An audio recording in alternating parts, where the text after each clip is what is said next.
Նախորդ տարվա նույն ժամանակահատվածում փաստագրման գործընթացին մասնակցելու համար քաղաքացին պարտավոր էր ընկնել կառույցից կառույց։ Նպատակը տարբեր տեղեկանքների ձեռքբերումն ու սոցիալական ծառայությունների տարածքային բաժին ներկայացնելն էր։ Փաստաթղթեր էին պահանջվում անասնաբուժական կենտրոններից, անձնագրային տվյալների և փաստացի բնակության վայրերի հետ կապված անճշտությունների դեպքում հերթեր էին գոյանում նաև Գյումրու անձնագրային բաժանմունքում։ Քաղաքացիները այլևս չեն դիմում անձնագրային բաժին, դա բավականին փաստորեն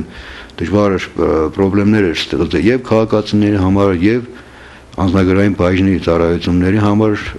ինչու որովհետեւ տվյալ ամիսներում փաստագրված ընտանիքները փաստորեն բոլորը հաջողում էին անձնագրային բաժին։ Անցած 6 ամիսների ընթացքում բավականին շարժ է տեղի ունեցել, այսինքն այն քաղաքացիները, ովքեր չունեին իրենց գրանցումները տվյալ բնակության վայրում, արդեն իրենց հաշվառումները գրեթե ավարտել վերջացրել են։ Ավելորդ քաշքշուկներ չեն լինելու, քաղաքացին չեն կողորտում անասնաբուժարան, քաղաքացին չի գնում կենսաթոշակի չափը բերելու, բոլորը առցանց պահանջում ենք մենք։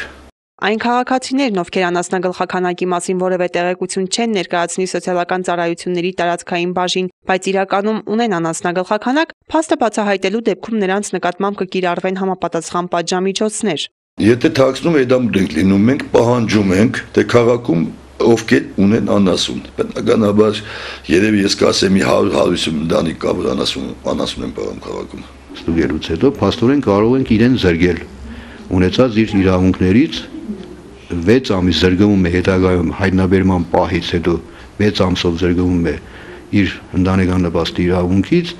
եւ ինչու՞ չէ նաեւ հետ է կնում մի տարի ժամանակով փաստորեն հետքանձման խնդիր է առաջանում։ Պատասխանատուների հավաստմամբ կատարված փոփոխությունները բխում են քաղաքացիների շահերից։ Հիմնական աշխատանքն ընկնում է տարածքային բաժինների վրա։ Վերջիններից ներկայացուցիչներն են տարբեր գերատեսչություններից տեղեկություններ հավաքագրելու ընտանեկան նպաստ համակարգում հաշվառվել ցանկացող անձի կամ ընտանիքի վերաբերյալ։ Քաղաքացուց միայն պահանջվում է ներկայանալ սոցիալական ծառայությունների տարածքային բաժին։ Սա մեզ հնարավորություն է տվել տվյալ գերատեսչությունների ունեցած տեղեկատվական բազաները ունենալ մեզ մոտ համակարգչի միջոցով կարող ենք ճշտել տվյալ քաղաքացու նկատմամբ կան արդյոք օգտագործվող տարբեր տեսակի կույքեր։ Եվ դա հողին է վերաբերվում, եւ դա սեփականությանը, եւ անասնագլխաքանակին, ավտոմեքենան,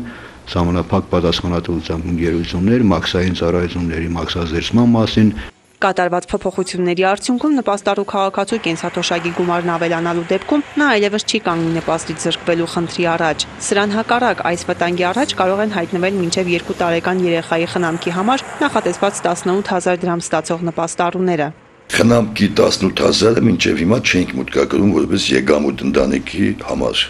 Այսօր մուտքագրում ենք։ Եթե մեկ երեխա ունի, նպաստառու ինքը մեկ երեխայով այո կազմի։ Ալա Բաղդասարյան, Խաչատուր Գևորգյան, Ազդարար։